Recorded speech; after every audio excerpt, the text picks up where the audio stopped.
नाकस material हलाइण बंद कयो करप्ट ठेकेदार खिलाफ कार्रवाई कयो करप्ट ठेकेदार खिलाफ कार्रवाई कयो करप्ट ठेकेदार खिलाफ कार्रवाई कयो नाकस मटीरियल ठाहिण बंद कयो इहो रोहिला कॉलोनी चेलार जो स्कूल जंहिंजो मरमती कमु हींअर तव्हां ॾिसी रहियो आहे ॾिसी सघो था कमु हले पियो।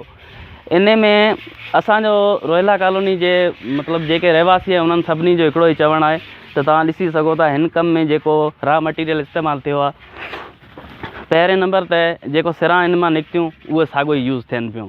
अगरि जेकॾहिं उहे निकिरण खां पोइ हिते अगरि मौजूदु हुजनि त तव्हांखे कैमरामैन ॾेखारे सघे थो, बक़ाया सीमेंट में ॾिसो तव्हां रेती जी जाइ ते वारी यूज़ थिए थी।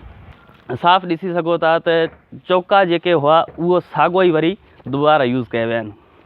हाणे असांजे चवण जो इहो मक़सदु आहे त जिते ॾिसो अॼुकल्ह सोशल मीडिया ते हले पियो, किथे वाल किरी पई, किथे छत किरी पई, असांजे ॿारनि जो मुस्तक़बिल आहे, असां सभिनी खे उन जी फ़िक्र आहे ऐं असां इहो ई मुतालबो कंदासीं त ठेकेदार इन में कम में जेको पैसा यूज़ थिया विया आहिनि उहो तक़रीबन आई थिंक 16,90,000 रुपया ऐं कमु तव्हां ॾिसी सघो था जेको आहे साम्हूं आहे चौदीवारी जो कमु, छत जो कमु ऐं जेको वारी यूज़ थी वई आहे उहो बि कमु तव्हांजे साम्हूं आहे।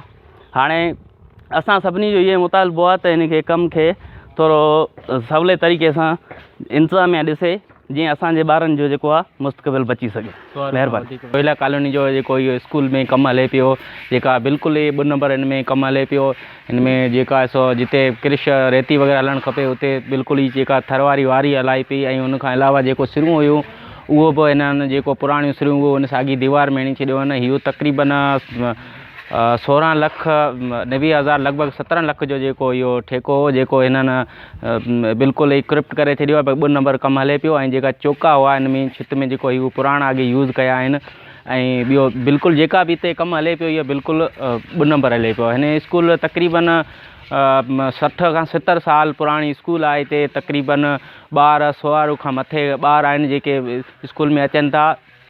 DC से मुंहिंजी इहा जेका अपील आहे त हीअ महिरबानी करे जेका इहे हिन ते इंक्वायरी कराए ऐं जेका इहो 2 नंबर मटीरियल जेको हले पियो हिन ते तहक़ीक़ात कराए। महिरबानी।